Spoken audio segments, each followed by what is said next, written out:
नमस्कार, सत श्री अकाल, हेलो, हाय, वड़क्कम, आदाब है। आज गणेश चतुर्थी के पर्व पर आई हूँ, तो सबको सबसे पहले गणेश चतुर्थी की बहुत बहुत बहुत शुभकामनाएं। सबके घर में बप्पा आते हैं, मैं भी लेके आई हूँ बप्पा। तो आज फेस्टिवल के दिन आई हूँ। ये मेरी बहुत खुशकिस्मती है कि आप लोगों को गणेश उत्सव की मुबारकबाद दे रही हूँ। तो आज मैं कुछ इसी रिलेटेड ही लेके आई हूँ। तो बहुत सारे लोग जो गणेश उत्सव नहीं बनाते वो शायद नहीं जानते होंगे कि क्यों बनाया जाता है। और गणपति बप्पा का फेस ऐसा हाथी का सूंड वाला फेस क्यों है, उनका हाथी का फेस क्यों लगा हुआ है। तो इस पे दो छोटी छोटी कहानियाँ हैं हमारे यहाँ जो बताई गई हैं। तो वो आज मैं आप लोगों को दोनों कहानियाँ आज सुनाऊँगी। तो दोनों छोटी छोटी हैं, इसलिए दोनों कहानियाँ आज कवर करेंगे। तो स्टार्ट करती हूँ और फिर से एक बार आप लोगों को शुभकामनाएं। एक बार की बात है, सभी देवता बहुत ही मुश्किल में थे। सभी देवगण शिवजी के चरण में अपनी मुश्किलों के हल के लिए पहुँचे। उस समय भगवान शिवजी के साथ गणेश और कार्तिकेय भी वहीं बैठे हुए थे। देवताओं की मुश्किल को देखकर शिवजी ने गणेश और कार्तिकेय से प्रश्न पूछा। गणेश और कार्तिकेय दोनों भाई हैं, शिवजी के दो पुत्र हैं। तो उन दोनों से शिवजी ने प्रश्न पूछा है, तुम में से कौन देवताओं की मुश्किलों को हल करेगा और उनकी मदद करेगा। जब दोनों भाई मदद करने के लिए तैयार हो गए तो शिवजी ने उनके सामने एक प्रतियोगिता रखी। प्रतियोगिता मीन्स कॉम्पिटिशन। इस प्रतियोगिता के अनुसार दोनों भाइयों में जो भी सबसे पहले पृथ्वी की परिक्रमा करके लौटेगा वही देवताओं की मुश्किलों में मदद करेगा। परिक्रमा मीन्स उसका पूरा चक्कर लगाएगा पृथ्वी का। जैसे ही शिवजी ने यह बात कही, कार्तिकेय अपनी सवारी मोर पर बैठकर पृथ्वी की परिक्रमा करने चले गए। परंतु गणेश जी वहीं अपनी जगह खड़े रहे और सोचने लगे कि वह मूषक की मदद से पूरे पृथ्वी का चक्कर कैसे लगा सकते हैं। मूषक मतलब चूहा, जो गणेश जी की सवारी है। उसी समय उनके मन में एक उपाय आया। वे अपने पिता शिवजी और माता पार्वती के पास गए और उनकी 7 बार परिक्रमा करके वापस अपनी जगह पर आकर खड़े हो गए। कुछ समय बाद कार्तिकेय पृथ्वी का पूरा चक्कर लगाकर वापस पहुंचे और स्वयं को विजेता कहने लगे कि मैंने चक्कर लगाया, मैं तो पहले आया हूँ, मैं विनर हूँ। तभी शिवजी ने गणेश जी की ओर देखा और उनसे प्रश्न किया, क्यों गणेश, तुम क्यों पृथ्वी की परिक्रमा करने नहीं गए। तभी गणेश जी ने उत्तर दिया, माता पिता में ही तो पूरा संसार बसा है। चाहे मैं पृथ्वी की परिक्रमा करूं या अपने माता पिता की, एक ही बात है।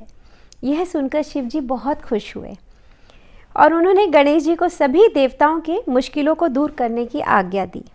साथ ही शिव जी ने गणेश जी को यह आशीर्वाद दिया कि वह कृष्ण पक्ष के चतुर्थी में जो भी व्यक्ति तुम्हारी पूजा और व्रत करेगा उसके सभी दुख दूर होंगे और भौतिक सुखों की प्राप्ति होगी।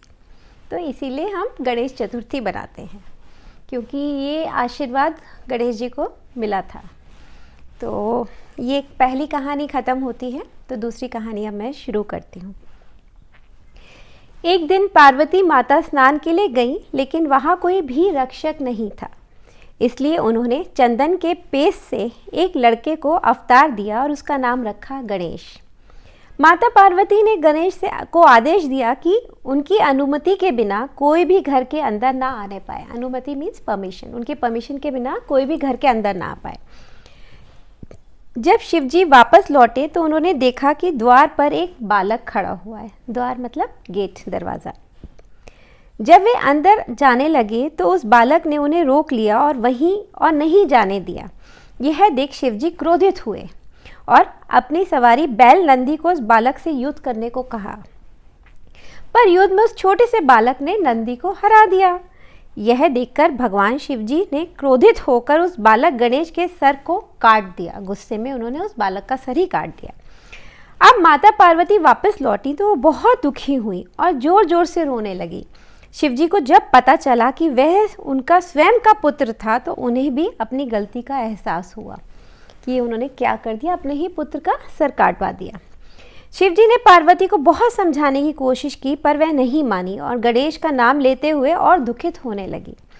अंत में माता पार्वती ने क्रोधित होकर शिवजी को अपनी शक्ति से गणेश को दोबारा जीवित करने के लिए कहा। शिवजी बोले, हे पार्वती, मैं गणेश को जीवित तो कर सकता हूँ, पर किसी भी अन्य जीवित प्राणी का सर को जोड़ने पर ही, क्योंकि सर तो काट चुके हैं तो वो वाला सर वापस नहीं लगा सकते। माता पार्वती रोते रोते बोल उठी, मुझे अपना पुत्र किसी भी हाल में जीवित चाहिए। यह सुनते ही शिवजी ने नंदी को आदेश दिया। नंदी उनका वाहन, उनकी बैल जो उनका वाहन है। नंदी को आदेश दिया, जाओ नंदी, इस संसार में जिस किसी भी जीवित प्राणी का सर तुम्हें मिले काट लाना। जब नंदी सर खोज रहा था तो उसे सबसे पहले उसने एक हाथी दिखा, तो वो उसका सर काट के ले आया। भगवान शिव ने उस सर को गणेश के शरीर से जोड़ दिया और गणेश को जीवन दान दे दिया।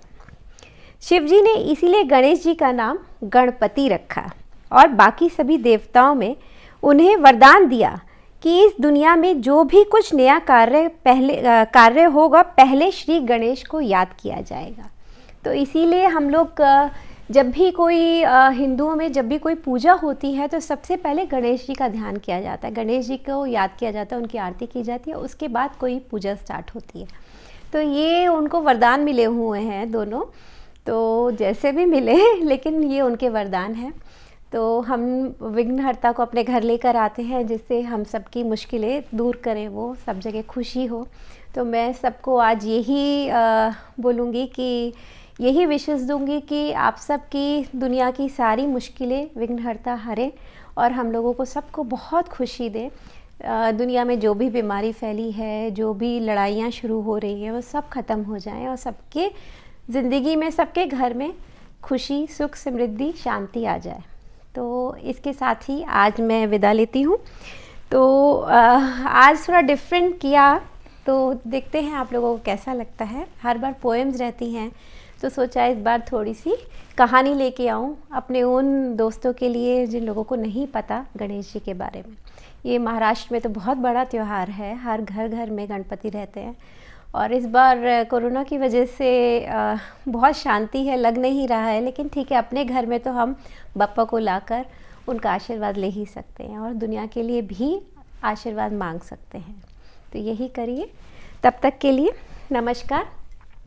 गणपति बप्पा मोरया, पुढच्या वर्षी लोकण्या। अगले बरस फिर से आइएगा। तो सबको एक बार फिर से गणपति की बहुत बहुत बहुत शुभकामनाएं। मैं आज्ञा लेती हूँ। नमस्कार। अगले हफ्ते फिर कुछ अच्छा लेके आऊँगी। मुझे सुनने के लिए शुक्रिया।